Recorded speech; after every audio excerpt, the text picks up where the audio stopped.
ce dont je rêve, et c'est le rêve de beaucoup de personnes, d'avoir une liberté financière, en fait, d'être complètement indépendant financièrement. Et ça me manque beaucoup. Ça me manque beaucoup, et parfois ça me rend assez triste, voire même, voire même dépressif, parce que même si j'essaye de rester toujours positif, de bonne humeur et de voir les choses du bon côté, parce que ça c'est vraiment la clé de la réussite, rester toujours stable au niveau de son comportement, de son attitude, être toujours courtois, être toujours loyal, être toujours honnête aussi dans son travail, essayer de faire le bien autour de soi. Et le truc, c'est qu'on n'arrive pas forcément à faire tout ça lorsqu'on passe sa journée au travail, dans un bureau, assis devant un ordinateur. Ça fait mal au cou, ça fait mal au dos, ça fait mal aux yeux. Et finalement, on finit la journée en se disant j'ai pas l'impression d'avoir été très utile aujourd'hui. J'ai pas l'impression d'avoir beaucoup offert au monde. J'ai pas l'impression d'avoir fait un pas en avant vers l'accomplissement de mes rêves, vers la réalisation de mes rêves.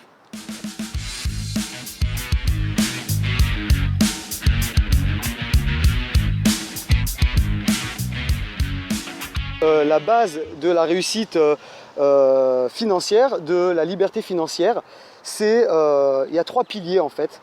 C'est alors l'immobilier, la bourse et l'entrepreneuriat. J'ai l'impression que c'est vraiment pas si compliqué que ça.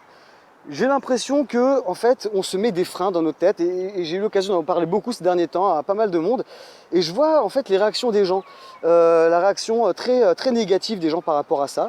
Et il y a aussi quelque chose de très important à savoir lorsqu'on veut réussir dans la vie, dans tous les domaines, c'est de ne pas trop écouter ce qu'on entend à droite à gauche. Écouter plutôt les gens qui ont réussi. C'est-à-dire les gens qui ont donné des conseils, qui donnent des conseils et qui donnent des solutions plutôt que des problèmes à chaque fois. Voilà, vous avez parlé à des gens, ils vont vous donner 10 000 raisons de ne pas avancer, de ne pas faire ce que vous voulez faire. Mais eux-mêmes n'ont jamais essayé d'investir, ou alors ils ont investi mais ils ont échoué, et donc pour eux, voilà, cette expérience-là va rester à vie dans leur mémoire, et ils vont tout faire aussi pour que les gens puissent se rendre compte que effectivement l'échec est une étape obligatoire. Alors je ne dis pas que tous les gens qui ont réussi ont forcément réussi dès le premier coup. Ça passe forcément par des échecs, d'après ce que j'ai compris, donc il ne faut pas en avoir peur. Il y a toujours des solutions. C'est peut-être très bateau là ce que je suis en train de dire, mais à tous les problèmes il y a des solutions en fait. Et quand on regarde une montagne, quand on veut atteindre une montagne comme ça en une journée, effectivement ça nous paraît impossible.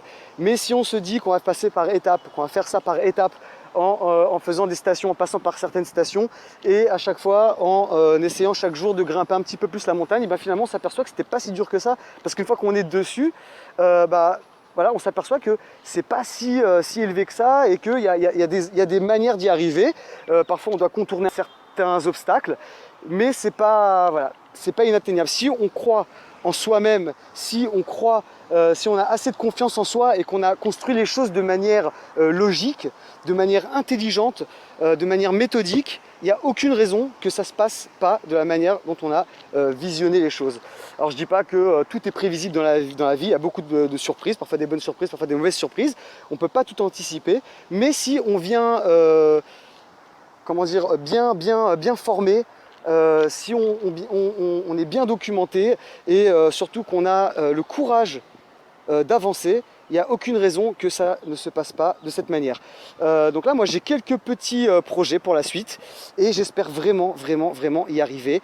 On va voir, et j'espère que dans une prochaine vidéo, je vais développer un petit peu mon idée par rapport à mes ambitions, et par rapport à tout ce que j'ai envie de construire, et trouver un compromis entre la réalisation de mes rêves, mais pas seulement une réalisation égoïste de ces rêves, une manière aussi de rendre les choses de manière beaucoup plus globale et générale. Ça veut dire vraiment, je pense que le rêve de tout le monde, c'est de pouvoir vivre sa passion, de pouvoir faire les choses qui nous intéressent et qu'on aime, tout en aidant les autres, en partageant son expérience, en partageant ses échecs et ses réussites, pour aider les gens à se construire, parce qu'on ne peut pas se construire tout seul.